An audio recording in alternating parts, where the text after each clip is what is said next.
The three most common mistakes that I see are misaligned expectations regarding resourcing and roles, who's doing what when on a project.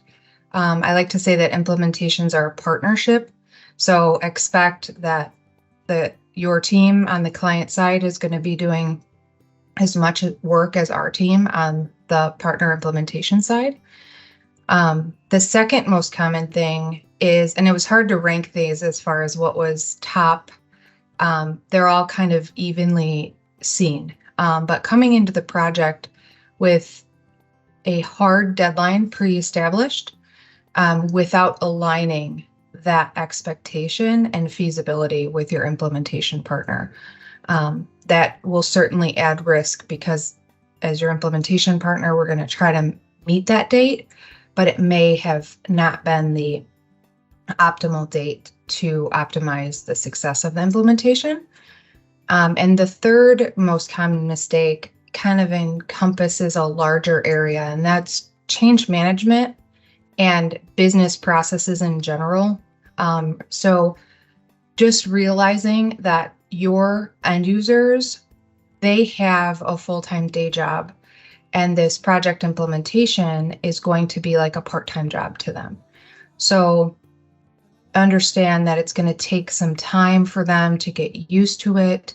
They still have to maintain their current workload.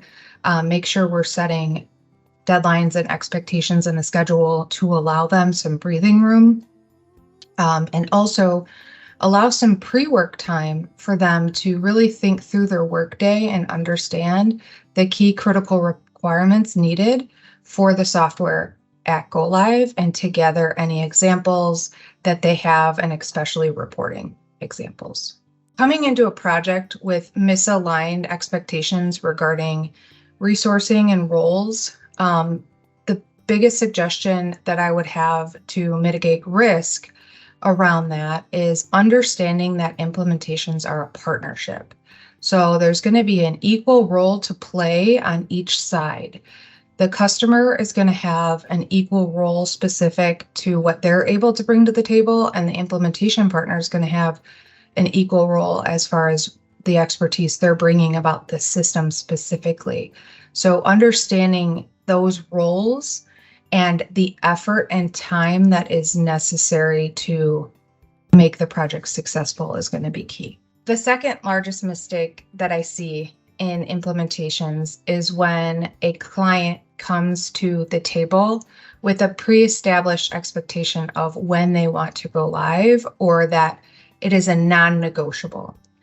We want to make sure we're coming together at the beginning of the project and looking at the scope and schedule in parallel to make sure the project is set up for success with the client-specific scope and the schedule that our team is able to meet.